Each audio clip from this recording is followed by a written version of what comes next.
নীল চিরকুট। লেখনীতে নৌসিন আহমেদ, রোদেলা। পর্ব সংখ্যা 61। নম্রতা চমকে উঠল। হঠাৎ করে মনে পড়ে গেল রাতে দেখা স্বপ্নটা, আরফানের করা বিষাক্ত সেই বাক্য, আপনি হারিয়ে যাচ্ছেন দূরে, নম্রতা থেকে বহু দূরে। নম্রতা তপ্ত শ্বাস ফেলে। আশপাশটা ঝাপসা লাগছে তার কাছে, সেই স্বপ্নের মতো অস্পষ্ট লাগছে সব। নম্রতা হাত বাড়িয়ে পানির গ্লাস নিল। কাপা কাপা হাতে ছলকে উঠল গ্লাস ভর্তি জল। দুঢোক পানি গেলার পর মুহূর্তে মুখ ভর্তি বমি ভাসিয়ে দিল শরীর। নিস্তেজ শরীরটা দ্বিতীয়বার মতো বমি করে তৃতীয়বারে জ্ঞান হারালো নম্রতা। নম্রতার হঠাৎ এই অবস্থায় ভরকে গেল সবাই, আতঙ্কিত হয়ে উঠল। খাবার দাবার সব সেভাবেই পড়ে রইল, কারো পাকস্থলী পর্যন্ত পৌঁছালো না। আর নুরুল সাহেব মেয়েকে নিয়ে হাসপাতালে ছুটতে চাইলেন, বাধা দিলেন আরফানের মা। নম্রতাকে খোলামেলা একটি ঘরে শুইয়ে দিয়ে পরিচিত ডাক্তারের সাথে যোগাযোগ করলেন। নম্রতার কাপড় পাল্টে নিদ্রার কাপড় পরানো হলো। হাতে পায়ে তেল মালিশ করতে করতে অপরাধী কণ্ঠে বললেন, মেয়েটি আমাদের বাড়িতে এসে এভাবে অসুস্থ হয়ে পড়বে, ভীষণ লজ্জিত বোধ করছি আমি ভাই সাহেব। মেয়েটাকে অসুস্থ অবস্থায় যেতে দিতে বিবেকে বাঁচছে। আমাদের বাড়িতে এসে অসুস্থ হয়েছে, আমাদের সেবায় সুস্থ হোক। নিজের পায়ে হেঁটে এসেছে, নিজের পায়ে হেঁটে ফেরার সামর্থ্য হোক, তারপরে যাবে, নয়তো নিজের বিবেকে বড্ড খসখস করবে। নুরুল সাহেব ভদ্রমহিলার অনুরোধ ফেলতে পারলেন না। আরফানকে এক ডাক্তার বন্ধু বাড়ি বয়ে এসে নম্রতাকে দেখে গেলেন, কিছু অ্যান্টিবায়োটিক প্রেসক্রিপশন করলেন, স্টেট কমানোর জন্য ঔষধও দিলেন, স্যালাইন পুশ করলেন। নুরুল সাহেব বলে গেলেন, রাতে আবারও বমি না হলে, শরীর দুর্বল মনে হলে বা আবারও একটা স্যালাইন দিতে হতে পারে। আপনারা আরেকটা স্যালাইন ম্যানেজ করে রাখবেন, আর ওনাকে স্ট্রেস থেকে দূরে রাখুন আপাতত। 2-1 দিন যাবৎ হয়তো কোনো কারণে খুব দুশ্চিন্তা করছে, প্রেশারের অবস্থা ভয়াবহ। নম্রতা জ্ঞান ফিরল প্রায় 2-3 ঘন্টা পর। তখন বিকেল গড়িয়ে সন্ধ্যা নেমেছে। জানালার কর্নিশে এসে বসেছে ক্লান্ত শালিক।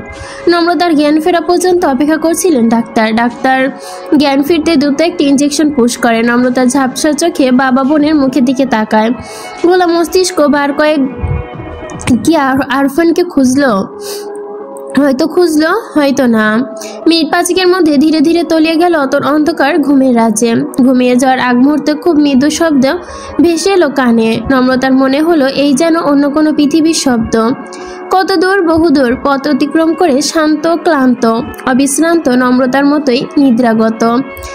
ভাবিকে তো বেশ কয়েকটা হসপিটালে দেখেছি, খুব মিশুক আর হাসি খুশি মনে হয়েছিল। হঠাৎ এভাবে অসুস্থ হয়ে পড়লেন। আরফান কোথায় আন্টি?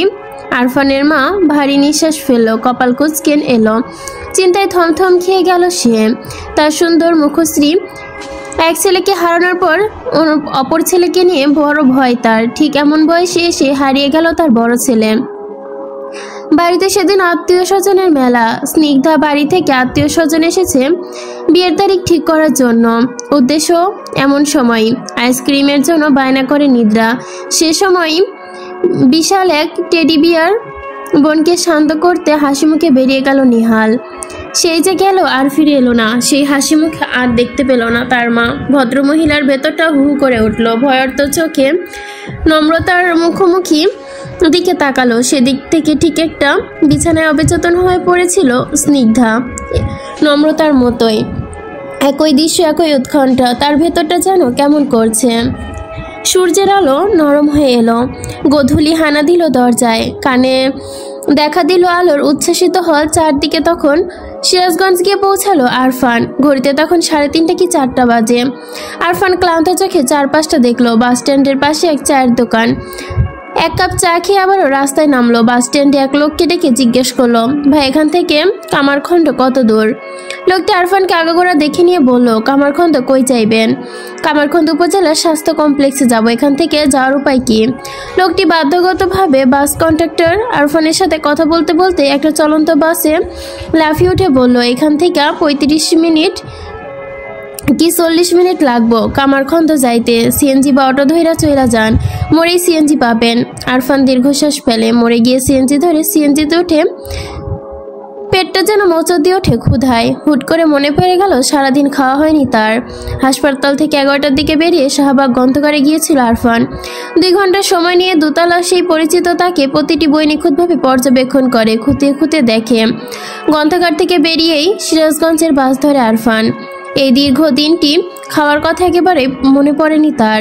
আরফান সিএনজি সিটে গা এলিয়ে দিল, চোখ বন্ধ করলো।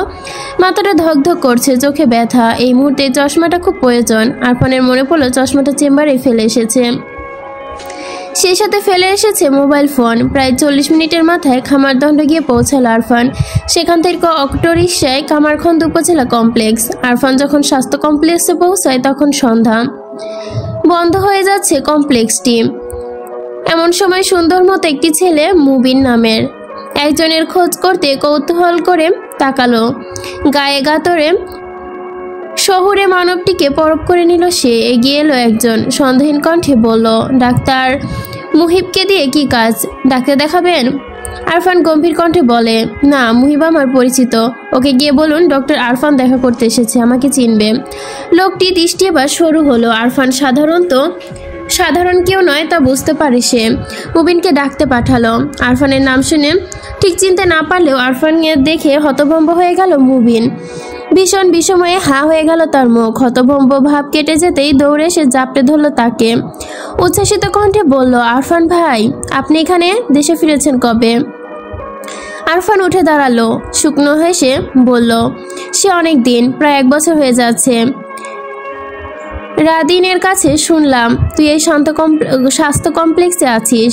মুবিন হন্তদন্ত হয়ে চা বিস্কুটের ব্যবস্থা করলো। আরফান নিজের কেবিনে গিয়ে বলল, হ ভাই, কিন্তু আয় রোজগার তেমন নাই। সরকারের ডাক্তারের জীবনটা একদম খেয়ে দিল।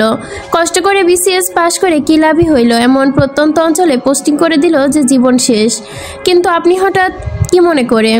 আরফান চেয়ার টেনে বসলো। কয়েক সেকেন্ড চুপ থেকে সরাসরি প্রসঙ্গ টেনে বলল, তোর সাথে দেখা করতে এসেছি, বিষয়টা সেন্সিটিভ, ভেবে জবাব দিবি। মুবিন খানিক ভরকে গেল। এইবার ব্যাপারটা গুরুতর বুঝতে পেরে সোজা হয়ে বসলো। ভীত কণ্ঠে শুধালো, কোনো সমস্যা ভাই? হ্যাঁ, সমস্যা। ইউএস যাওয়ার আগে একটা চিঠি দিয়েছিলাম তোকে, এটা গ্রন্থকারে রাখার জন্য, মনে আছে তোর? মুবিন থমথম খেয়ে যায়। এই সামান্য একটি বিষয় জানতে আরফান এতদূর ছুটে আসে, ভাবতে অবাক। কয়েক সেকেন্ড চুপ থেকে মৃদু কণ্ঠে বলে, জি ভাই, মনে আছে। আরফান এবার তীক্ষ্ণ চোখে তাকালো। ছোট্ট নিঃশ্বাস ফেলে মুবিনকে দিকে খানিক ঝুঁকে এসে বলল, চিঠিটা যার জন্য ছিল সে পায়নি, চিঠিটা বইয়েও নেই, পুরোটা কেউ বইয়ে নেই। তার মানে চিঠিটা জায়গা অদল বদল হয়নি তো? কিন্তু হাত বদল হয়েছে, কোনোভাবে সেটা অন্য কারো কাছে পৌঁছেছে। পাবলিক লাইব্রেরিতে কাকতালীয়ভাবে চিঠিটা অন্য কারো হাতে পড়ে যেতে পারে, এটা স্বাভাবিক। কিন্তু অস্বাভাবিক বিষয়টা হলো, এত খোঁজাখুঁজির পরও পাওয়া চিঠিটা প্রায় 5 বছর পর হঠাৎ করে একজনের হাতে পড়ে গেল। সে নিজে থেকেই চিঠির মালিককে বলে দাবি করতে লাগলো। আমি যখন কিছুদিনের জন্য মেনেও নিই সেই চিঠির মালিক, তবুও একটা প্রশ্ন থেকে যায়, সে এতদিন পর আত্মপ্রকাশ ঘটালো কেন? আর যদি সেই মালিক না হয়, তাহলে তার কাছে চিঠি পৌঁছালো কিভাবে? প্রথম প্রশ্নের উত্তর হিসেবে সে আমায় বলেছে সে নাকি ভয়াবহ সমস্যায় পড়েছিল, তাই তাৎক্ষণিক যোগাযোগ করতে পারেনি। আমার দৃঢ় বিশ্বাস সে মিথ্যা বলেছে। দ্বিতীয় প্রশ্নের উত্তর হিসেবে যদি বলি কাকতালীয়ভাবে চিঠি কারো হাতে গেছে, তবুও খুব লেম একটা যুক্তি হবে, কাকতালীয় চিঠি কারো হাতে লাগার পর কেউ নিশ্চিত চিঠি সযত্নে রেখে দিবে না। কনফিউশন ক্রিয়েট করার চেষ্টা চাইলেও করতে পারতো। 5 বছর যাবত অপেক্ষা করে বসে থাকতে পারতো না। তার মনে স্পষ্ট চিঠিটা 5 বছর আগে কেউ পায়নি, পেয়েছে আজকালের মধ্যে। কিন্তু কিভাবে সম্ভব? মুহিব অবাক চোখে চেয়ে রইল, উত্তর দিল না। আরফান দীর্ঘশ্বাস ফেলে বলল, তুই বোধহয় আমাকে সাহায্য করতে পারিস মুহিব। আমার চোখের দিকে তাকিয়ে বলতো, চিঠিটা সত্যি কি বইটাই রাখা হয়েছিল? সত্যি। মুহিব থমথম খেয়ে গেল, অসহায় চোখে চেয়ে রইল আরফানের চোখের দিকে।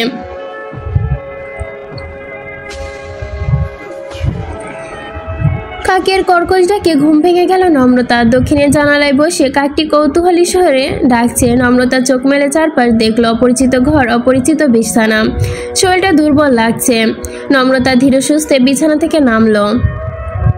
গায়ের পোশাকের দিকে কিছুক্ষণ ভুরু কুচকে চাইলো, চেয়ে থেকে জানালার পাশে তাকালো। মিনিট খানেক ঠায় দাঁড়িয়ে থেকে হঠাৎই গুটি গুটি পায়ে ঘরে ছাড়লো নম্রতা। আশপাশে দেখতে দেখতে উঠে গেল ছাদে। চালচলনে অস্বাভাবিকতার ছোঁয়া, যেন ঘুম আর জাগরণের মাঝামাঝি কোনো এক রাজ্যে ভেসে বেড়াচ্ছে সে। ছাদের দরজায় পৌঁছাতে স্তম্ভিত হলো নম্রতা। ছাদে হঠাৎ করে যেন রূপকথার রাজ্য বোধ করলো। বিশাল ছাদটা ভোরের ফ্যাকাশে আলো আর কুয়াশায় ঝাপসা লাগছে। মাঝারি আকারে শিউলি গাছ, ফুটন্ত শিউলি বেলি, কুয়াশায় ডুবে থাকা যেন দরদি শিল্পীর ভীষণ দরদ করে আঁকা প্রাকৃতিক শিল্প। ফুলের গন্ধে ভরপুর চারপাশ এক স্নিগ্ধতা। নম্রতা বিষময় নিয়ে সামনে এগোলো।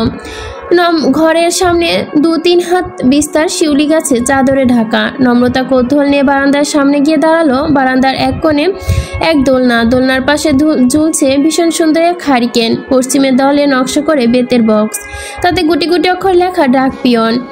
নম্রতা ঠোঁটে হাসি ফুটল, চোখে রাজ্যের বিস্ময়। ঢাকা শহরে এমন এক ঘর, অবিশ্বাস্য। নম্রতা ডাক পিয়নের পা বাড়াতে অদ্ভুত তীক্ষ্ণ কণ্ঠ তার মাথায় খেলে গেল। শ্যামলতা, শ্যামলতা, চিঠি চিঠি, আমার নাম ডাক পাখি, আমার নাম ডাক পাখি। নম্রতা চমকে 2 পা পিছিয়ে দাঁড়ালো। ভীষণ ভীষণ ভীত চোখে আশেপাশে তাকালো, কই কেউ তো নাই। নম্রতার ভাবনায় আবারও চেঁচিয়ে উঠল সে, শ্যামলতা, শ্যামলতা, চিঠি চিঠি। নম্রতা এবার ভয় পেয়ে বারান্দার দিকে তাকালো। বিস্ময় নিয়ে আবিষ্কার করলো বারান্দার এক কোণায় এক খাঁচায় ঝুলছে বন্দি হৃষ্টপুষ্ট টিয়া পাখি। নম্রতা বোকা বনে গেল যেন। টিয়া পাখিটা তার নাম ধরে ডাকছে। কি আশ্চর্য, পাখিটা তাকে চেনে। নম্রতা ভাবনার মাঝে দরজা খুলে বেরিয়ে এলো এক দীর্ঘকায় এক মানব। নম্রতার চোখ ফিরিয়ে নেয় দরজার দিক থেকে। মানুষটি অফ হোয়াইট টি শার্ট, মাথা ভর্তি ভেজা চুল, চোখে মুখে একরাজ্য বিস্ময়। নম্রতা কিছুটা অপ্রস্তুত বোধ করলো। ফিরে যাবে বলে সিদ্ধান্ত নিল। এগিয়ে এলো মানুষটি। এত সকালে উঠে পড়েছেন যে? পর মুহূর্তে উদ্বিগ্ন কণ্ঠে বলল, জ্বর কমেছে দেখি। নম্রতা 2 পা পিছিয়ে গিয়ে ভুরু কুচকে তাকালো, উত্তর দিল না। আরফান বাড়িয়ে দেওয়া হাতটি গুটিয়ে নিয়ে বলল, কি হলো? নম্রতা চোখ ছোট করে চেয়ে রইল, উত্তর দিল না। আরফান কপাল কুচকে তাকালো। নম্রতাকে আগাগোড়া নিরীক্ষণ করে বলল, জ্বর নিয়ে এই পাতলা কাপড়ে ছাদে আসার কি প্রয়োজন? কমন সেন্স নেই? কত ঠান্ডা পড়েছে দেখেছেন? এইটুকু বলে ঘরে ঢুকে গেল আরফান। কয়েক মিনিটের মাঝে একটা চাদর হাতে বেরিয়ে এলো।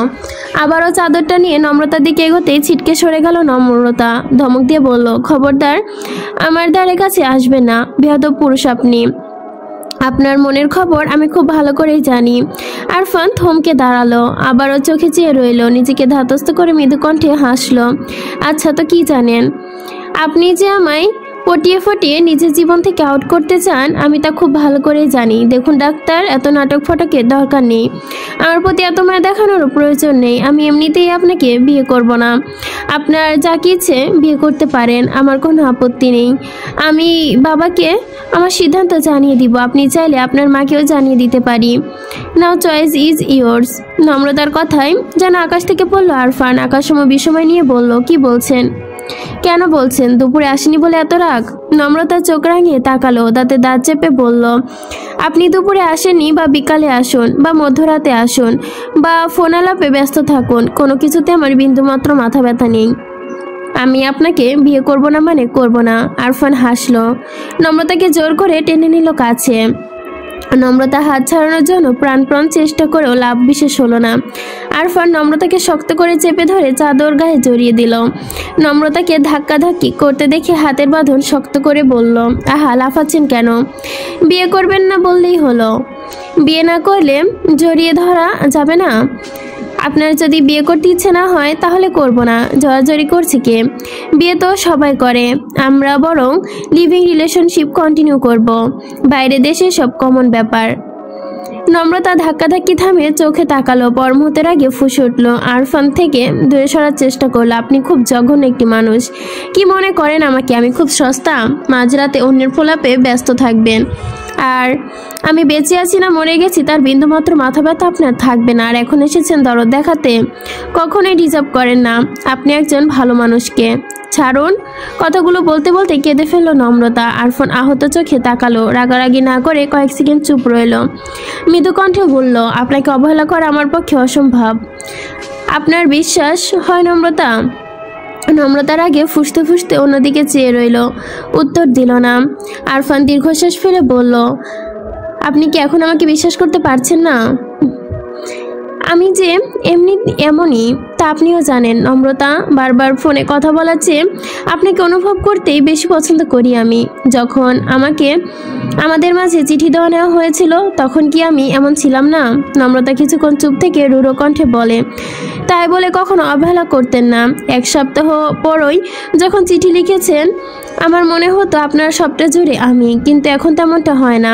আমার বারবারই মনে হচ্ছে আপনি অন্য কারো মায়ে জড়িয়ে পড়েছেন ডক্টর।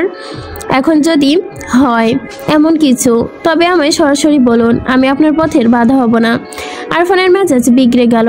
নম্রতাকে ছেড়ে দিয়ে বারান্দার দরজায় গিয়ে দাঁড়ালো। কিছুক্ষণ ঝিম মেরে বসে থেকে চোখ মেলে তাকালো। নম্রতা হাতটা জোরপূর্বক টেনে পাশে বসালো। নম্রতার হাতের আঙ্গুল নড়েচড়া করতেই বলল, কেন আমায় অবিশ্বাস করছেন নম্রতা? আমি কি এমন করেছি যা আপনার পছন্দ হয়নি? আমি মাঝরাতে কারোর সাথে কথা বলি? বিশ্বাস করা উচিত ছিল যেমনটা আমি আপনাকে করি। কিছুদিন যাবৎ একটি মেয়ে ভীষণ বিরক্ত করছিল আমায়, ঘন্টার পর ঘন্টা ফোন দিয়ে কানাকাটি করেছে।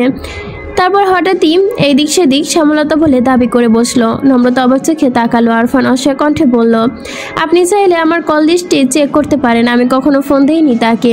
সে নিজে আমাকে ফোন দিয়ে প্রতিবার। সে যখন শ্যামলতা বলে দাবি করছিল ভীষণ ডিস্টার্ব ফিল করছিলাম আমি। নম্রতা কাঁদো কাঁদো কণ্ঠে বলে, মেয়েটার কথায় আমাকে অবিশ্বাস করেছেন আপনি, এই জন্যই অ্যাভয়েড করেছেন আমায়। আরফান হেসে ফেলল। নম্রতাকে এক হাতে জড়িয়ে ধরে আলতো চুমু খেলো কপালে। ভীষণ তৃপ্তি নিয়ে বলল, 1 সেকেন্ডের জন্য নয়। তাহলে মেন্টালি ডিস্টার্ব হয়ে পড়েছিলেন কেন? মেয়েটার ফোন নাম্বার ব্লক করে দিলেই হতো। আরফান নম্রতাকে শক্ত করে জড়িয়ে ধরে দীর্ঘশ্বাস ফেলে বলল, আপনি নিজেও জানেন না শ্যামলতা নামক মানুষটা আমার অনুভূতির কতটা জুড়ে নম্রতা। এই অনুভূতিগুলো কতটা ক্ষীণ, কতটা জড়ালো। আর জীবনের সবচেয়ে সেন্সিটিভ জিনিস আমার জন্য এইটা। কোনো হাসাহাসির বিষয় না, বিষয়টা আমি মেনে নিতে পারছিলাম না। দ্বিতীয়ত মেয়েটাকে কে হতে পারে, তার উদ্দেশ্য নিয়ে কি তা নিয়ে আমার মাথা ঘুরছিল। খুব চিন্তায় ছিলাম আমি। হাসপাতালে কাজও করতে পারছিলাম না। সব মিলিয়ে অসহায় পরিস্থিতিতে পড়ে গিয়েছিলাম। আপনার ধারণা তার নাম্বার আমি ব্লক করিনি? এই নিয়ে 10টা নাম্বার ব্লক করেছি, কোনো লাভ হয়নি। শেষমেশ বিরক্ত হয়ে ফোন রিসিভ করে ফেলে রাখতাম। যখন দেখতাম তাতেও কাজ হচ্ছে না, ফোন বন্ধ করতে লাগলাম। সেদিন রাতেও এমন কিছুই ঘটেছিল। ফোন রিসিভ করে ফেলে রেখেছিলাম, আপনার কলের হদিশ পাইনি। আপনার সাথে কথা বলার সময়টুকু 4-5 বার কল দিয়েছিল সেই মেয়ে। এত বিরক্ত লাগছিল, ইচ্ছে করছিল মেয়েটাকে ধরে খুন করে ফেলি। নম্রতা স্তব্ধ চোখে চেয়ে রইল। আর ফোন একটু থেমে আবারও বলতে লাগলো, রাতে মেজাজ খারাপ থাকায় ঘুম ভালো হয়নি, ডিউটি ঠিক মতো সময় পৌঁছাতে পারিনি। হাসপাতালে সেদিন ঝামেলাও হয়েছিল, রোগীর চাপও ছিল বেশি। এত কিছুর মাঝে সিমন করার ব্যাপারটা মাথায় আসেনি। আপনাকে ফোন করার সুযোগ হয়নি। আপনি বলার পর মনে হয়েছে আমার খেয়াল করা উচিত ছিল। আমি সরি নম্রতা অভিমান নিয়ে বলে, আমি তো ভেবেছিলাম আমার প্রতি বিরক্ত হয়ে ফোনটা বন্ধ করে রেখেছেন আপনি। আপনাকে অন্য নাম্বারটাও দিইনি আমি ফোন দেওয়ার পর রুড বিহেভ করেছেন আপনি, কষ্ট পেয়েছিলাম। আরফান অবাক হয়ে বলল, এই ফোন নাম্বারটা যে আপনার কাছে নেই তাই তো খেয়াল ছিল না আমার। আর তখন সামনে সত্যিই পেশেন্ট ছিল। বৃদ্ধ ভদ্রলোক ড্যাব করে চেয়েছিল আমার দিকে। ভীষণ অস্বস্তি বোধ করছিলাম। 1000বার কল দিয়েছি, রিসিভ করলেন না। শেষমেশ লজ্জা মাথা খেয়ে আপনার বন্ধু নাদিমকে ফোন দিয়েছিলাম। নম্রতা চোখ বড় বড় করে তাকালো, বিশ্বাস নিয়ে বলল, নাদিমকে ফোন করেছিলেন আপনি? ও বলেনি তো, বলার প্রয়োজন মনে করেনি তাই হয়তো বলেনি। তাছাড়া সেদিন রাতটা 1টা পর্যন্ত ফোনে ট্রাই করেছি আমি, 12টা পর্যন্ত ফোন রিসিভ করলেন না, তারপর ফোন বন্ধ। সকালে হসপিটালে যাওয়ার আগে হাসপাতালে গিয়ে কলও করেছিলাম, সেও ফোন বন্ধ, আর খুললেনই না। কতটা অস্থির লাগছিল জানেন? নম্রতা হঠাৎ করে মনে পড়ল আরফানের সাথে রাগ করে সে ফোনটা সাইলেন্ট করে আলমারিতে তুলে রেখেছিল। সোয়ার বিয়েতে বাড়িতে ফিরতে ফিরতে রাত হওয়ার পর আর বের করা হয়নি। নম্রতা অপরাধী চোখে তাকালো, পর মুহূর্তে তেজে নিয়ে বলল, তা না হয় বুঝলাম, কিন্তু কাল দুপুরে কোথায় হাওয়া হয়ে গিয়েছিলেন আপনি? এত যদি খারাপ লাগতো তাহলে আসবেন না কেন? কথাটা বলেই ভুরু নাচালো নম্রতা। আরফান ভেজা চুলগুলো গোছাতে বলল, হসপিটালে যাওয়ার 2-3 ঘন্টার পর আবার সে মেয়ে ফোন পেয়েছি। মেয়েটি খুব করে আগে পাশে হাসাহাসি শব্দ শোনা যাচ্ছিল। মেয়েটির কথার মাঝের পাশে থেকে সূক্ষ্ম আওয়াজ পাচ্ছিলাম। মনে হচ্ছিল কয়েকজন মিলে চাপা হাসির চেষ্টা করছে। তখনই মেজাজটা খারাপ হয়ে গেল। ওরা দল বেঁধে ব্যাপারটা নিয়ে ফাজলামো করছে। তা ক্রমে স্পষ্ট হয়ে ওঠে, ঠিক ওই মুহূর্তে আসল কালপিটকে ধরতে না পারলে আমার শান্তি লাগতো না। তাকে দুটো থাপ্পড় মারা পর্যন্ত শান্তি পাচ্ছিলাম না। তাই রহস্য উদ্ঘাটনে বেরিয়ে যায়। মেজাজ খারাপ ছিল বলে বোকামো করে ফোনটা ফেলে যায় চেম্বারে, আর তাই কলও ইনফর্ম করতে পারিনি। নম্রতা বিষময় নিয়ে বলে, আপনি মেয়েটাকে সত্যি থাপ্পড় মেরেছেন? না, মারিনি। তাকে হাতের কাছে পেলে হয়তো মারতাম, যদিও মেয়ের গায়ে হাত তোলার অভ্যাস নেই আমার। নিদ্রাকেও কখনো মারিনি, বকিও নি, রেখে গেলেও না। লঞ্চে আপনি যেভাবে খামচে ধরেছিলেন সেভাবে নিজেকে আমার বরের বউ হিসেবেও দাবি করেছি। আপনার তো ভয়ঙ্কর রেগে যাওয়া উচিত ছিল। শেষের কথাটুকু দুষ্টুমি করে বলল আরফান। নম্রতা সেসব খেয়াল না করে উদ্বিগ্ন কণ্ঠে বলল, মেয়েটাকে খুঁজে পেয়েছেন? আরফান দীর্ঘশ্বাস ফেলে বলল, পাইনি, তবে শীঘ্রই পাবো। কাল সিরাজগঞ্জ গিয়েছিলাম, রাতে ফিরেছি। আমার কেন জানি মনে হচ্ছিল চিঠিটা সঠিক জায়গায় রাখা হয়নি। তা এখন অবশ্য রেখে তার এক বন্ধুকে রাখতে দিয়েছিল, আর পড়াশোনার চাপে চিঠিটা সঠিক জায়গায় রাখা হয়েছিল কিনা তাও খোঁজ খবর নিতে বেলুম ভুলে গিয়েছিল। আমি আপনার ফোন না পেয়ে প্রায় 3 দিন পর মুহিবকেও যোগাযোগ করি। মুহিব যোগাযোগ করে তার বন্ধুর সাথে। তার বন্ধু জানায় চিঠি সঠিক জায়গায় রাখা হয়েছে। মুহিবও আমায় শেষটাই বলে। আপনি যখন 2 সপ্তাহের মাথাতে কল করলেন না, তখনই মুহিব গ্রন্থকারে গিয়ে চিঠি আছে কিনা দেখে শিওর হতে জানতে বলি। মুহিব গ্রন্থকারে গিয়ে বইয়ে ছবি তুলে পাঠায়, সেখানে কোনো চিঠি নেই। তার মানে চিঠি আপনি পেয়েছেন। এই ধারণায় আমি অপেক্ষা করতে লাগি। এখন প্রশ্ন হলো, তার বন্ধু সত্যি কি চিঠি বইয়ের পাতায় রেখেছিল? নম্রতা অস্বস্তিতে চোখে তাকালো, আর্তনাদ করে বলল, ইয়া মাবুদ, এই একটা চিঠি নিয়ে এত কাহিনী, আমার মাথা ঘোরাচ্ছে। মুবিন ভাইয়া আবারও আরেকজনকে রাখতে দিল। চিঠি ভেবে সার্কেলের মতো ঘুরতে থাকবে। রহস্য ঘুরতে ঘুরতে মাথা যেন ভন ভন করছে। আরফান হাসলো, গম্ভীর কণ্ঠে বলল, মুহিব আমার সাথে ঢাকায় এসেছে। আজ বিকালে তার সেই বন্ধুর সাথে কফি শপে দেখা করতে যাবে। আমার মনে হয় এবার সঠিক উত্তর মিলবে। নম্রতা আরফানের কাঁধে মাথা হেলিয়ে দিয়ে বলল, এত কাহিনী? আমি তো শুনতে শুনতে টায়ার্ড হয়ে গিয়েছি ভাই। আরফান হেসে বলল, এত অল্পতেই ক্লান্ত? তাহলে 4 বছর ধরে অপেক্ষা করলেন কিভাবে? ক্লান্ত হয়ে পড়েনি? আমাকে খুঁজে পাওয়া মুশকিল ছিল। নম্রতার স্বস্তি নিঃশ্বাস ফেলে বলল, তখন আপনি পাশে ছিলেন না বলে পেরেছি। এখন আমার বিশ্রাম। আরফান হেসে নম্রতাকে সামনে টেনে নিয়ে বলল, রাগ অভিমান কমলে আসুন তো, জ্বর কমেছে কিনা দেখি। কাল এসে আপনার অসুস্থতার কথা শুনে ভয় পেয়ে গিয়েছিলাম জানেন। মা আমাকে 2 থাপ্পড় মেরেছে গালে। আপনি বসুন, আমি আমার ব্যাগ নিয়ে আসি, প্রেশার মাপতে হবে। আরফান উঠতে নিয়ে বিরক্ত চোখে তাকায় নম্রতা। এসব ডাক্তারি ফাক্তারি বন্ধ করুন তো, আমি এখন একদম সুস্থ, প্রেশারও মাপতে হবে না। আরফান আগের জায়গায় বসে পড়ল। নম্রতার হাত নিজের দিকে নিয়ে বলল, আচ্ছা এবার বলুন, মহারানী কি তার বেলি ফুলের রাজ্য দেখে সন্তুষ্ট হয়েছে? এই রাজ্যে শুধু শ্যামলতার অধিকার। নম্রতা এবার আশেপাশে তাকালো, ভীষণ উচ্ছ্বাস নিয়ে বলল, ভীষণ সন্তুষ্ট। ঢাকা শহরের ছাদের ঘর, ভাবতেই পারিনি ডেকোরেশনটা কি মারাত্মক। আরফান হুহা করে হেসে উঠল, হাসতে হাসতে বলল, এটা ছনের মতোই দেখতে। ছনের ঘর নয় তো নম্রতা, ইটের দেওয়ালে ছনের ঘর পেন্ট করা। নম্রতা যেন আকাশ থেকে পড়লো, বোকা বোকা চোখে চেয়ে বলল, এটা ইটের দেওয়াল? একদম বোঝাই যাচ্ছে না। সত্যি বলছি। তাহলে ওই যে বাঁশগুলো? বিষময় চোখে তাকালো নম্রতা। আরফান হেসে বলল, স্পেশাল পেন্ট অ্যাপয়েন্টমেন্ট করেছিলাম পেন্ট করার জন্য। এ সকল কিছুই পেন্টের। নম্রতা লাফিয়ে দাঁড়ালো, ঠোঁট ভর্তি অকৃত্রিম হাসি নিয়ে চারপাশ দেখতে দেখতে বলল, বিয়ের পর আমরা এখানেই থাকবো। অবশ্যই। আপনি না বলেছিলেন আমরা ছোট্ট একটা ঘর বাঁধবো, যেখানে এমন ছাউনি থাকবে, সাধারণ সব কিছু। রাতে যখন আমি ফিরবো তখন সারা ছাদের আলো নিভিয়ে হারকিন জ্বালাবো। জ্যোৎস্নার হারকিনের আলো মিশে স্বর্গীয় সুখে আলো উপভোগ করবো আমরা। আমি মুগ্ধ হয়ে শুনবো আপনার সব আলাপ, আপনার গল্প। চারপাশে থাকবে বেলি ফুলের সুবাস। আরফানের কথায় শুনতে আনন্দে দিশেহারা হয়ে পড়ল নম্রতা। সুন্দর এক রাতের ছবি ভেসে উঠল তার চোখের পর্দায়। বুকের ভেতর চিনচিন করে উঠল দুঃখ সুখ সব। নম্রতা আনন্দে আত্মহারা হয়ে সব কিছু খুঁটিয়ে খুঁটিয়ে দেখতে লাগলো। ডাকপিয়ন বক্সটির কাছে এগিয়ে যেতে কৌতূহল। এটা কি? আরফান ঘাড় ঘুরিয়ে বলল, উঠে দাঁড়াতে, এটা চিঠি বক্স। আপনার খুব ইচ্ছা ছিল না বিয়ের পর আমরা চিঠিতে প্রেম করব, সেজন্য এই বক্স। আমাদের সাংসারিক জীবনে নানা বাধা সৃষ্টি হবে, রাগ হবে, অভিমান হবে, ভুল বোঝাবুঝি।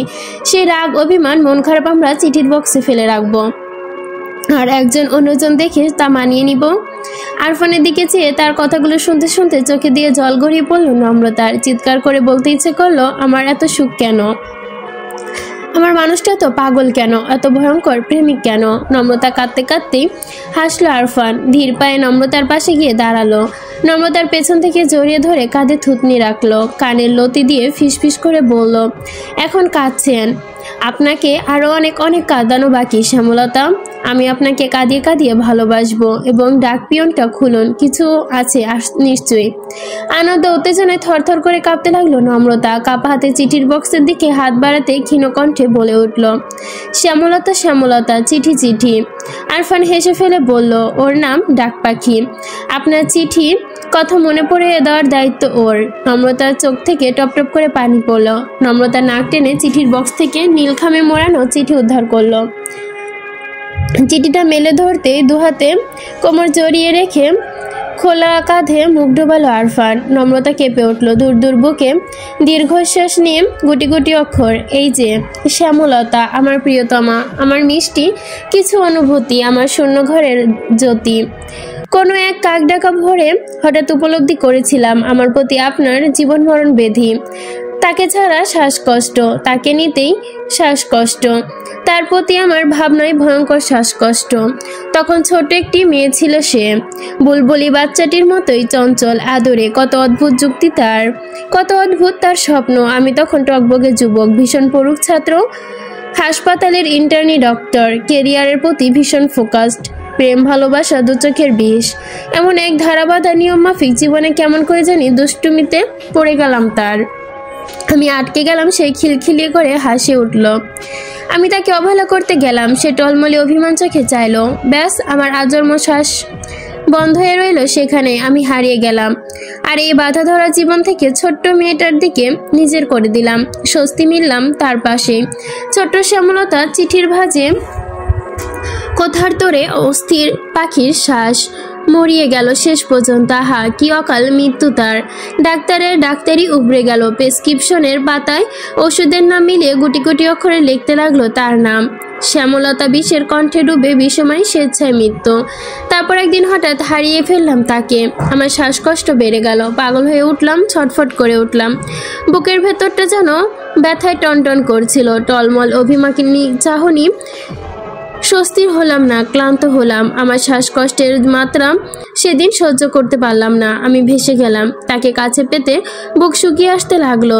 দূর থেকে শুধু তাকে লাগলো ক্ষীণ বুকের ব্যথা। তাকে আমি কি করে বোঝাই এই ক্ষীণ বুকের ব্যথা কত সুখ, বেদনার স্বস্তি।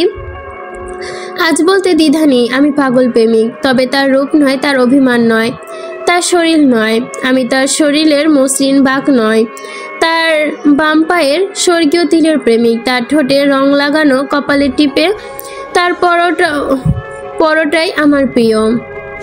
তাকে খুব করে টানার ইচ্ছা বুকের গহীন স্থনে। প্রতিটি মুহূর্তে তাকে পাওয়ার চিনচিনে সুখটা আমার প্রিয়। তার নেশা ধরা যৌবন আমার নেশা নয়, তার হাসি আমার নেশা।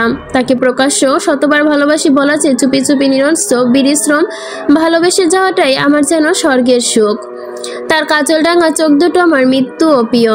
শোনো, শুনছো শ্যামলতা? আর তোমাকে নয়, তোমার অভিমানী চোখ দুটো খুব প্রিয়। তোমাকে এক মুহূর্ত কাঁদিয়ে দেওয়া, এক পাহাড় অপেক্ষা করা আমার কাছে সমান। তোমার ওই চোখ দুটো আমার ভীষণ প্রিয়।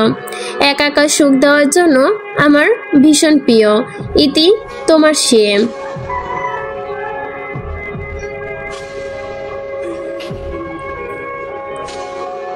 নম্রতা ব্যাকুল হয়ে কাঁদতে লাগলো। আরফান আগের মতোই কাঁধে মুখ গুজে চুপচাপ দাঁড়িয়ে আছে। কোনো ভাবান্তর দেখা গেল না তার মাঝে। নম্রতা এবার ঘুরে দাঁড়ালো। চিঠিটা এক হাতে মুঠোয় রেখে দু হাতে আরফানের গলা জড়িয়ে ধরলো। ততক্ষণে কুয়াশা কেটে গিয়েছে। কয়েক ফালি রোদ এসে পড়েছে নম্রতার আলগোছো চুলে। মেটে রঙের টাইলসে মোড়ানো মেঝেতে টাইলসগুলো রোদে চিকমিক করছে। এভাবে কান্নাকাটি করলে আপনার ব্যারিস্টার বাবা আমাকে নামে মামলা ঠুকে দিবে নম্রতা। নিশ্চিত ভাবেন আপনাকে ভয়াবহ অত্যাচার করেছি। কান্নাকাটি বন্ধ করুন। নম্রতা কান্নারত অবস্থায় গরম চোখে তাকায়। নাক টেনে টেনে বলল, কি বললেন? আরফান হাসলো। নম্রতাকে টেনে সোজা করে দাঁড় করিয়ে ভুরু কুঁচকে তার মুখের দিকে চেয়ে রইল। সেকেন্ড কয়েক পর গম্ভীর কণ্ঠে বলল, বাহ, কেঁদে কেটে চোখ ফুলিয়ে ফেললে আপনাকে দেখতে আরো বেশি ভয়ঙ্কর সুন্দর লাগে। ধুর, এসব কিচ্ছু নয়। সব মেয়ে কান্নারত অবস্থায় সুন্দর লাগে। উপন্যাস পড়িনি, কিন্তু বিশ্বাস করিনি, এখন তো আরও না। মেয়েদের কান্নারত অবস্থায় সুন্দর লাগে, কথাটা পুরোপুরি সত্যি নয়। নম্রতা অসন্তোষ চোখে চাইলো, চোখ মুছে মুছে বলল, তবে সত্যি কি? সত্যিটা হলো আমার প্রিয় মানুষ যে কোনো অবস্থায় আমরা সুন্দর দেখি, সে যেই হোক। তাকে ঘিরে আমাদের মুগ্ধতা, তাকে ঘিরে আমাদের পছন্দ, ভালো লাগা, ভালোবাসা। বিশ্বাস করতেও চাই না যে সব মেয়ে কান্নারত অবস্থায় সুন্দর লাগে। নিশ্চিত সেদিনও আপনাকে ভুবনমোহী রূপবতী লাগেনি তো। তবে সব আসলে দৃষ্টিকোণের ওপর নির্ভর করে, এছাড়াও কিছু না। নম্রতার কান্দা থেমে গেল। সে সব কথাগুলো সাইডে রেখে শুধু শব্দকে কেন্দ্র করে আগ্নেয়গিরির মতো জ্বলে উঠল। আপনি আমাকে অভদ্র অনচল ভেবেছিলেন সেই দিন, তাই না? আরফান কিছুটা অপ্রস্তুত বোধ করলো। পরক্ষণে হেসে খেপাটে নম্রতার দিকে দুবাহু চেপে বুকের মধ্যে পিষ্টে নিল। সে নম্রতার ভবিষ্যতে এসে আপনি হবেন সেটা কি জানতাম? তেমনি জানলে কখনো অভদ্র ভাবতেন না। পৃথিবীর সবচেয়ে ভদ্র মেয়ে ভেবে মুগ্ধ চোখে চেয়ে থাকতাম খুব ভয়ঙ্করভাবে আপনার দিকে। কতটুকু বলে কৌতূহলের সাথে হাসলো আরফান। নম্রতা ফুঁসে উঠল, আপনি ফাইজলামো করছেন। আরফান নিঃশব্দে হাসলো। নম্রতার কপালে টুপ করে একটি চুমু খেয়ে বলল, আচ্ছা আর ফাইজলামো করবো না, এবার আদর করব আর দিব্যান ব্যক্তি হব। সুন্দরী মেয়ে দেখলে টুপ করে চুমু খেয়ে ফেলবো। এই মুহূর্তে আপনি সবচেয়ে রূপবতী নারী, আমার উচিত আপনাকে টুপ করে চুমু খেয়ে ফেলা। নম্রতার চোখে চেয়ে রইল, ঠোঁটের কোণে চাপা হাসি। নম্রতা আরেক দফা বিষময় নিয়ে ঠোঁটের কোণে গভীর চুমু বসিয়ে দিল আরফান।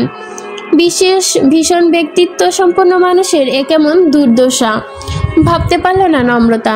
এ সময় আকস্মিক কণ্ঠে ঘনিষ্ঠতা ভাঙা পাশ ফিরে তাকালো। নিদ্রা বাইরে রাখা টেবিলে ঠাস করে নির্বিকারভাবে দাঁড়িয়ে, চোখে মুখে উচ্ছ্বাস, চঞ্চলতা, দুহাতে খোলামেলা খোলা চুলে প্রতিমার মতোই সুন্দর লাগছে তার মুখশ্রী। কিন্তু তোমার দুঃখিত হওয়া উচিত হয়নি নিদু। নিদ্রা ভুরু উঁচিয়ে বলল, তা কেন? দুঃখিত তো উল্টো তোমার হওয়া উচিত। শুধু তোমার জন্য সকাল সকাল খুবই লজ্জাজনক দৃশ্য দেখে ফেলতে হয়েছে আমার।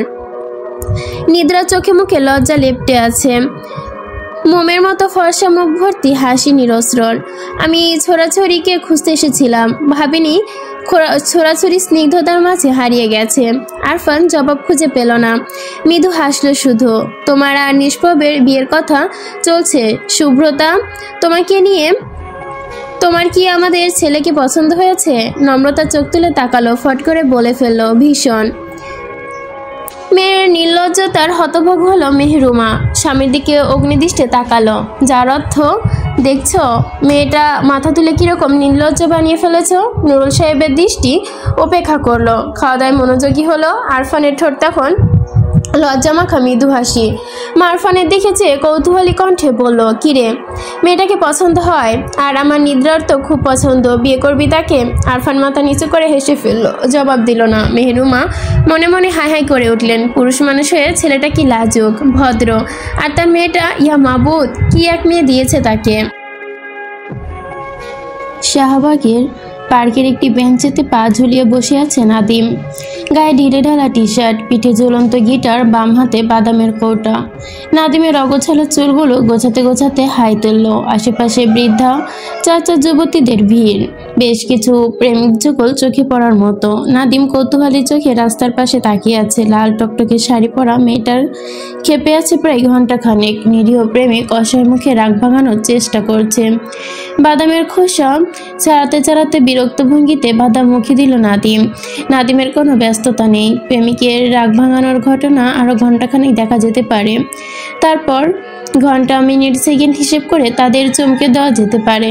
নাদিম যদি মেয়েটার রাগ ভাঙানোর সাথে সাথে গিয়ে বলে, আপু আপনি ঠিক 1 ঘন্টা 20 মিনিট 53 সেকেন্ড রেগেছিলেন, রাগ স্বাস্থ্যের জন্য ভালো, আপনার উচিত বেশি বেশি রাগ করা, তাহলে কি মেয়েটা চমকে তাকাবে না? নাদিমের ভাবনার মাঝে চট করে কান ধরে ফেলল ছেলেটি। এমন জনসমাগম রাস্তায় 2-1 উঠবস করে ফেললো। ঠিক সেই সময় রাস্তার পাশে এসে দাঁড়ালো লাল মার্সিডিউস। প্রেমিক যুগল গাড়ির আড়ালে হারিয়ে গেল। নাদিম তখন ভয়ঙ্কর বিরক্ত। গাড়ি থেকে গুটি গুটি পায়ে বেরিয়ে আসা মানবকে দেখে বিরক্ত হলো। মেয়েটি বড় বড় লাগছে, লাগারই কথা। মৌসি এখন বড় হয়েছে, অনার্স পড়ুয়া কোনো মেয়েকে পিচ্ছি লাগা তো স্বাভাবিক না। ভার্সিটির পতাকে পা দিতেই মেয়েদের মধ্যে পিচ্ছি ভাবার থাকে না। মৌসি চালচলনে বিস্তার পরিবর্তন চোখে পড়ছে। মেয়েটি আজ শাড়ি পরেছে, গোলাপি আর সাদার মিশ্রণের শাড়ি। মৌসিকে ভয়ঙ্কর সুন্দর লাগছে। সারা শরীর জুড়ে নারীত্বের সাথে সাথে ফুটে উঠেছে তীব্র সপ্রতিভ ভাব, দৃষ্টিতে তীক্ষ্ণ আত্মবিশ্বাস। মৌসি গুটি গুটি পায়ে নাদিমের পাশে এসে দাঁড়ালো। নাদিম সুন্দর করে হাসলো, পাশে জায়গা দেখিয়ে বলল, এখানে বসলে সমস্যা? মৌসি জবাব না দিয়ে চুপচাপ বসে পড়ল। নাদিম হেসে বলল, কেমন আছো মৌসি? মৌসি জবাব দিল না। নাদিম অবাক হয়ে খেয়াল করলো তীক্ষ্ণ আত্মবিশ্বাসী মেয়েটি চোখে জল টলমল করছে। মৌসি কান্না আটকানোর চেষ্টা করছে, চেষ্টা সফল হচ্ছে না। নাদিম চোখ ফিরিয়ে অন্যদিকে তাকালো।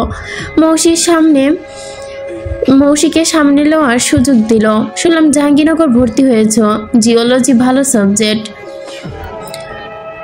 All the best. মৌসি তাচ্ছিল নিয়ে বলে, বা আমার খবর রাখেন তাহলে দেখি আজকাল। নাদিম হাসলো, বাদাম খাবে? মৌসি নিষ্পলক চোখে চেয়ে হ্যাঁ না কিছু বলল না। নাদিম ছোট্ট নিঃশ্বাস ফেলে বলল, আমার সম্পর্কে তোমার ধারণা কি মৌসি? কতটুকু জানো আমায়? এই প্রশ্ন করতে ডেকেছেন? গল্প করতে দেখেছি, দীর্ঘ গল্প, যেই গল্পের সূচনা এই প্রশ্ন দিয়ে। আপাতত প্রশ্নের উত্তরটা দাও। মৌসি কয়েক সেকেন্ড চুপ রইল। নাদিমের দিকে চেয়ে নির্দ্বিধায় বলল, আমার জানার পরিধি খুবই সীমিত। সেই সীমিত জানার মাঝে দুটো বাক্য একত্রিত অধিকত্ব। 1, আমার আপনাকে ভীষণ দরকার। 2, আপনাকে আমার চাই। মৌসির উত্তরে হেসে ফেলল নাদিম। আকাশের দিকে চেয়ে, ভীষণ মজার গল্প বলেছ। এমন কিছু একটা মনে হলো। সাইকোলজি থেকে চিন্তা করলে আমার বাবা আদিব হোসেন ছিলেন একজন মানসিক রোগী, কিন্তু আমার দৃষ্টিকোণে চমৎকার একজন মানুষ। তার কাছে জীবনের সংজ্ঞাই ছিল ভিন্ন। অক্সফোর্ডের মতো বিশ্ববিদ্যালয় থেকে পিএইচডি ডিগ্রি করেছিলেন তিনি। নামের পাশে ডক্টর শব্দটা জলজল করলেও তার সম্মানীয় কোনো জীবিকা ছিল না। তার একটিমাত্র কাজ হলো যাযাবরের মতো ঘোরাঘুরি করা। এই রহস্যময় পৃথিবীতে যতটা পারা যায় একাকিত্ব করে ঘোরা, তাদের ভেতরকার রহস্য যতটা পারা যায় জেনে ফেলা। বাবা প্রচণ্ড উদাসীন ছিলেন সে সময়, প্রচণ্ড বুদ্ধিমানও। তার উদ্ভট কর্মকাণ্ডর অধিকাংশ স্পষ্ট ব্যাখ্যা আমার কাছে নেই। অনেক ভেবেই ব্যাখ্যা দাঁড় করাতে পারিনি। বাবার সম্রাটে বাবার পরিবারের সন্তান ছিলেন, কিন্তু তার পরিবারটি কোথায়, তাদের পরিচয় বা কি, তার কোনো হদিশ পাইনি আমি। বাবা নিজের সম্পর্কে বলতে পছন্দ করতেন না। তিনি এমন ধরনের মানুষ ছিলেন যে কিনা নিজের ইচ্ছার বাইরে একটা আঙ্গুলও নড়াতেন না। কথা বলতেন কম, চাহনি ছিল আকর্ষণীয়। আমার মা হঠাৎই অদ্ভুত উদাসীন মানুষকে ভালোবেসে ফেলেন। শুধু ভালোবেসে থামে না, রীতিমতো পাগলামো শুরু করেন। এক অপরিচিত যুবকের প্রতি মায়ের এমন পাগলামো বিপাকে পড়ে দেয় নানা জানকে। আদরের কন্যাকে শান্ত করতে গ্রামে বেড়াতে আসা সেই অপরিচিত যুবককে ধরে আনলেন বিয়ে পড়াবেন বলে। সবচেয়ে অদ্ভুত বিষয় হলো, বাবা রাজি হয়ে গেলেন। যে মানুষটি পরিবার, বাবা মা, অর্থ, সম্পদ কোনো কিছু বেঁধে রাখতে পারেনি, সেই মানুষটা ভালোবাসার পাগলামো বেঁধে ফেলল। আমার বাবা স্বেচ্ছায় বাধা পড়লেন। ব্যাপারটা অদ্ভুত। মৌসি মনোযোগ দিয়ে শুনছিল। নাদিমের প্রশ্নে খানিক থমকালো, ভুরু কুঁচকে বলল, অদ্ভুত কেন? ভালোবাসা কি বেঁধে ফেলা অসম্ভব কিছু নয়? আপনার বাবা নিশ্চয়ই ভালোবেসে ফেলেছিলেন, তাই? নাদিম হাসলো, ছোট্ট নিঃশ্বাস ফেলে বলল, আমি একসময় এমনই ভাবতাম মৌসি। বয়স হলে বুঝতে পারলাম আমার ভাবনা ঠিক ছিল না। মা বাবাকে বেঁধে ফেলেছিল, এই ভাবনাটা সঠিক নয়। বাবার মতো বুদ্ধিমান ব্যক্তিকে বেঁধে ফেলা যায় না। মাকে বিয়ে করার পেছনে প্রচ্ছন্ন কোনো উদ্দেশ্য নিশ্চিত ছিল। বাবা তার জীবনটাকে একটা এক্সপেরিমেন্টের মতো দেখেছিল। মা ছিলেন তার একটি গিনিপিগ মাত্র। আমার ধারণা তিনি মানুষের মস্তিষ্ক নিয়ে খেলতে পছন্দ করতেন। বাবা মার সংসার জীবন ছিল দীর্ঘ 14 বছর। এই 14 বছরে বাবাকে কখনো উঁচু গলায় কথা বলতে দেখিনি। তার আচার আচরণ বলতে তিনি মাকে ভালোবাসেন, কিন্তু বয়স হয়ে বুঝতে পারি বাবা মাকে ভালোবাসে না। মাকে নিজের প্রতি আকৃষ্ট করেছিল, প্রচণ্ড ভালোবাসতে বাধ্য করেছিল, কিন্তু নিচে বাসেনি। তার কারণ হয়তো তিনি নারী ভালোবাসার শেষ পর্যায়ে দেখতে চাচ্ছিলেন। মৌসি অবাক চোখে চেয়ে রয়, হতভম্ব কণ্ঠে বলে, আপনি কি বলছেন আমি বুঝতে পারছি না। কোনো পুরুষ এই ছোট্ট একটা বিষয় নিয়ে এতগুলো বছর নষ্ট করবে? কোনো মানুষ। আর আমার বাবা এক নয় মৌসি, উনি ছিলেন ভিন্ন রকম, একদম আলাদা। বাবা বিস্তার ভালোবাসায় বিশ্বাসী ছিলেন। নিজের ভালোবাসা পৃথিবীর প্রত্যেকটা মানুষের কাছে সমান, তাই না? কারো প্রতি কম, কারো প্রতি বেশি। আমি আর মিষ্টি বাবার সন্তান হওয়া সত্ত্বেও আমাদের প্রতি বিশেষ টান ছিল না তার। তবুও আমাদের দুজনেরই প্রিয় ছিলেন বাবা। তার কারণ তার আকর্ষণ শক্তি। মৌসি অসহ্য চেয়ে রয়। নাদিম মুখ ফুলিয়ে নিঃশ্বাস নিয়ে বলল, আমি বোধহয় ব্যাপারটা কমপ্লেক্স করে ফেলছি। ঘটনার বর্ণনা উল্টে যাচ্ছে। বাবা মার বিয়েটা অদ্ভুত ছিল। নানা চার নিজের সম্পত্তি 2/3 মায়ের নামে লিখে দিয়ে তাদের গ্রামে জায়গা করে দিয়েছিল। বাবা কোনো প্রতিবাদ করেনি। বিয়ের 1 বছরের মাথায় আমি হলাম। সেই ভালোবাসা যখন শেষ পর্যায়ে পৌঁছে তখনই হঠাৎ একদিন মা 1 মাসের বাচ্চা কোলে নিয়ে বাড়ি ফিরল। 1 মাসের বাচ্চা কোলে নিয়ে বাড়ি ফিরলেন বাবা। আমার বয়স তখন 6 কি 7 বছর। বাবা বাচ্চাকে মায়ের কোলে তুলে দিয়ে বললেন, শি ইজ মাই ডটার। এর বাইরে একটি কথা বলেনি তিনি। মায়ের ভালোবাসা বিশ্বাস পর্যন্ত ধিক্কা খেল। প্রথম কিছু চিল্লাপাল্লার ব্যাপার কোনোরূপ প্রতিক্রিয়া করলো না বাবা।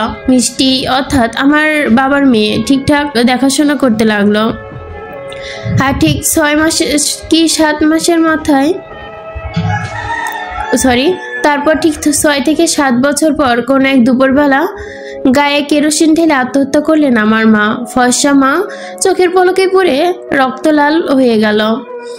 আমি আর বাবা তা চেয়ে দেখেছিলাম।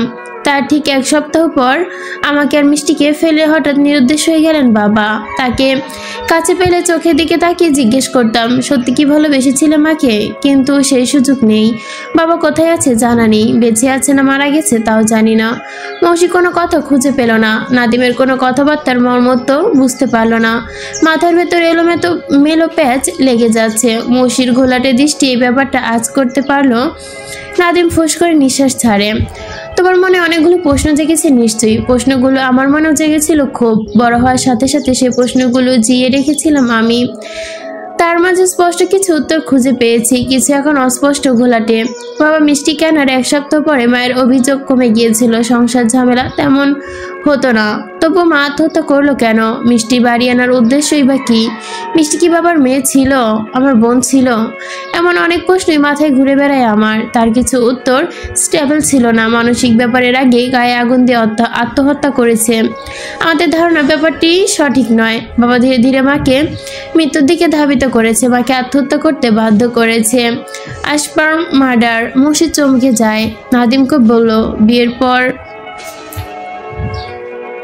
পর মাকে ভালোবাসার শেষ পর্যায়ে নিয়ে যেয়ে মিষ্টির মাধ্যমে এই ধিক্কার দেওয়ার জন্য বাবা ইচ্ছাকৃতভাবে শুধু মায়ের প্রতিক্রিয়ার দিকে জড়ানোর চেষ্টা করেছে। মহিলার সাথে সম্পর্কে জড়িয়ে তিনি সেই মহিলার মাধ্যমে মিষ্টিকে দেওয়ার ছিল বাবার উদ্দেশ্য, এছাড়াও কিছু না। তিনি অবৈধ সম্পর্ক বজায় রাখতে চাইলে মিষ্টিকে বাড়ি আনার প্রয়োজন মনে করতো না। মিষ্টির প্রতি দায়িত্ববোধ বা ভালোবাসা থেকে বাড়ি আনা হয়েছিল এমনটা নয়।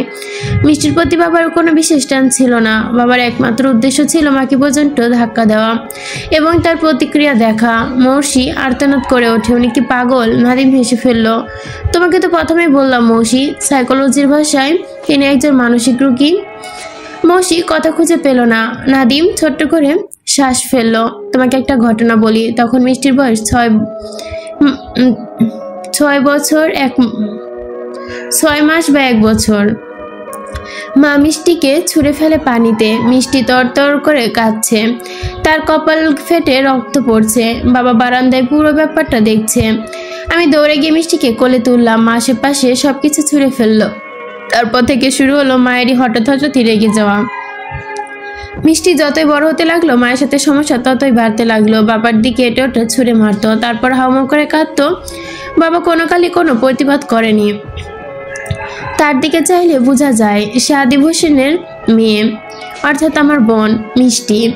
মা মিষ্টি দেখাশোনা করতো ঠিকই, কিন্তু মিষ্টির বেড়ে ওঠার সাথে সাথে চেহারায় বাবার ছাপ স্পষ্ট মেনে নিতে পারে না। বাবার প্রতি মায়ের প্রচেষ্ট ভালোবাসা আর বাবার বিশ্বাস সাহসিনী মিষ্টির মুখটা দেখলেই মায়ের ভেতরটা যেন শেষ হয়ে যেত। মায়ের ধৈর্যের শেষটা ঠিক কোথায়?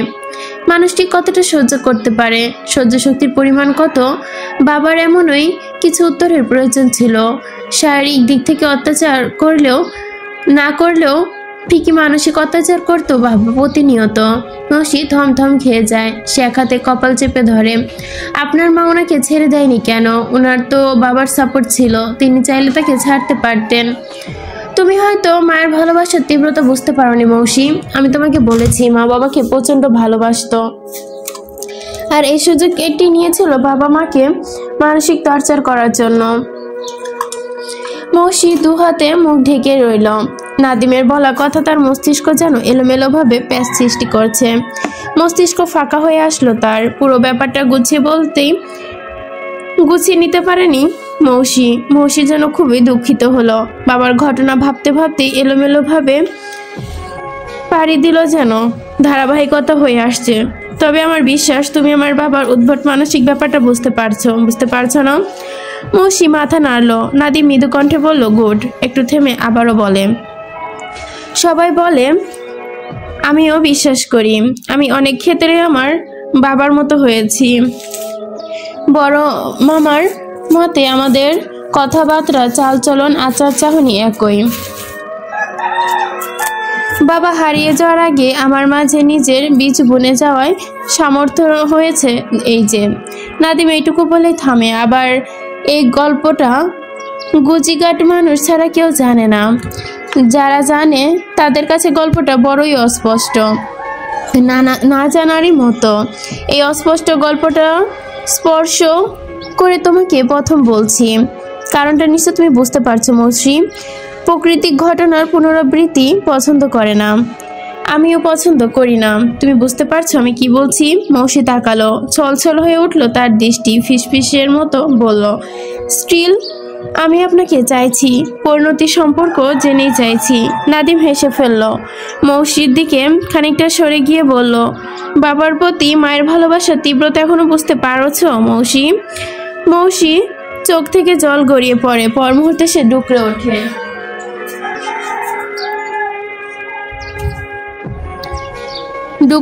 বলল, আমার এমন কেন জানি মনে হচ্ছে না। 2 বছর ধরে ঘুমাতে পারি না, খেতে পারি না, আপনাকে ছাড়া কিছু ভাবতে পারি না। আমার ভীষণ কষ্ট হয়। আমি আপনাকে ভালোবাসি, আপনাকে ছাড়া আমার দর বন্ধ লাগে। প্লিজ আমি মারা যাব। নাদিমের মন খারাপ হয়ে গেল। প্রথমবারের মতো মৌসির মাথায় হাত রেখে নরম সুর কণ্ঠে বলল, ইজ আ ফুল আন্ডারস্ট গার্ল। আমি তোমার শুভাকাঙ্ক্ষী, এর বেশি কিছু না। আমিও তোমায় খুব ভালোবাসি মৌসি। তুমি এখনো অ্যাডাল্ট, বুঝতে পারছো আমার ভালোবাসাটা, তোমার ভালোবাসাটার ধরন ভিন্ন। মৌসি ঝাটকা মেরে হাতটা সরিয়ে ফেলে। বেঞ্চিতে পা তুলে বসে 2 হাঁটুতে মাথা গুঁজে ফুপিয়ে কেঁদে ওঠে। নাদিমে অদ্ভুত কাজটা করে ফেললে একটা। এই মুহূর্তে তা এসে গিটারে একটি নতুন সুর বাঁধল, নতুন গানে তাল দিল। যদি তুমি ভালোবাসো, ভালো করে ভেবে এসো, খেলে ধরা কোনোখানে রবে না। আমি ছুঁয়ে দিলে পরে অকালেই যাবে ঝরে, গলে যাবে যে বরফ গলে না। আমি গলা বেঁচে খাবো, গানের আশেপাশে রব, ঠোঁটে ঠোঁট রেখে কথা হবে না। কারো একদিন হব, কারো এক রাত হব, এর বেশি কারো রুচি হবে না। নাদিমের গানে চোখ তুলে তাকায় মৌসি। এমন একটা সময় এমন উদ্ভট একটা গানে ভ্যা ভ্যা করে কেঁদে ফেলছে আবারও মৌসি। নাদিম এমন কেন এত অনুভূতিহীন? একটা মানুষ কিভাবে এমন হতে পারে? একদম নিঃশব্দে মৌসি কাঁদতে কাঁদে নাদিমের গান শুনে। আমার এই বাজে স্বভাব কোনোদিন যাবে না। রোজ বিকালে বাড়ির পাশে ভাবি চাচি হামলায় ভীষণ বিরক্ত লাগে নীরার। ঘরোয়া কাজকর্ম ফেলে গল্প করতে বসলেই যেন গা জ্বালা ধরে যায়। নীরার বিরক্ত নিয়ে চা বানায়। চায়ের ট্রেতে বসার ঘরে নিয়ে যেতে মহিলা বিশেষগণ গুরুত্বপূর্ণ কথা বলার মতোই ভঙ্গিমা করে। ছেলেকে বিয়ে দিয়েছ? অনেকদিন তো হলো ভাবি, নাতি নাতনি কবে দেখব? তাদের কথাই যেন বিরক্ত হলো সে। জাহানার আলাপের মাঝে বাড়ি ফিরল অন্তু। থমথম খেয়ে সোজাসুজি ঘরে ঢুকতে গেলে নিজের ঘরে নীরার 1 পা 2 পা করে সরে যেতে নিজের ঘরে তোর লাগালো। অন্তু ফাইল টেবিলে ছুঁড়ে শার্টের বোতাম খুলতে মেজাজ তিরিক্ষ। নীরা আসতে বলল, চাকরি বাকরি কিছু হবে না বুঝছি, যত সব ফালতু সিস্টেম। শুধু এত মানুষ দেশ ছেড়ে যায় না, জ্বালায় পড়েই যায়। আছে কি এই দেশে দুর্নীতি ছাড়া? নীরা উত্তর দিল না। বুঝতে পারলো অন্তুর ইন্টারভিউ সন্তোষজনক হয়নি। এই যে তিনটা টিউশনি ছিল, সবকটা স্টুডেন্ট এবার ভার্সিটিতে পা রাখলো। নতুন করে টিউশনি পাওয়া যাচ্ছে না। এদিকে চাকরির ব্যাপারটাও এগোচ্ছে না। মাস্টার্সে ভর্তি হতে হবে, অনেকগুলো জবের শর্ট এবং মাস্টার এক্সপেরিয়েন্স। অন্তু মাথা তুলে তাকালো, চিন্তিত কণ্ঠে বলল, দুজনের মাস্টার্সে ভর্তি হতে প্রায় 13-14 হাজার টাকা লেগে যাবে, তাই না? নীরা মাথা নেড়ে সম্মতি জানায়। ভীষণ মন খারাপ লাগছে তার। সামনের দিনগুলো যে ভয়াবহ ধাক্কা খেতে হবে বুঝতে আর বাকি রইল না কারোই।